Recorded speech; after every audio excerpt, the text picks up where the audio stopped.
Sok belakang untuk motor Supra merek BBS.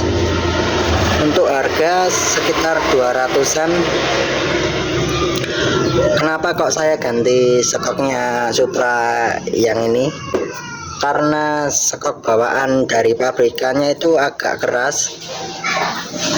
Terus kalau untuk boncengan dan sendiri itu kerasa jedak-jeduk. Saya ganti yang ini, alhamdulillah tidak terasa jedak-jeduk, terus enak. Untuk harga ya terjangkau, murah. Untuk pembelian sok belakang ini dapat stiker dari pabrikannya.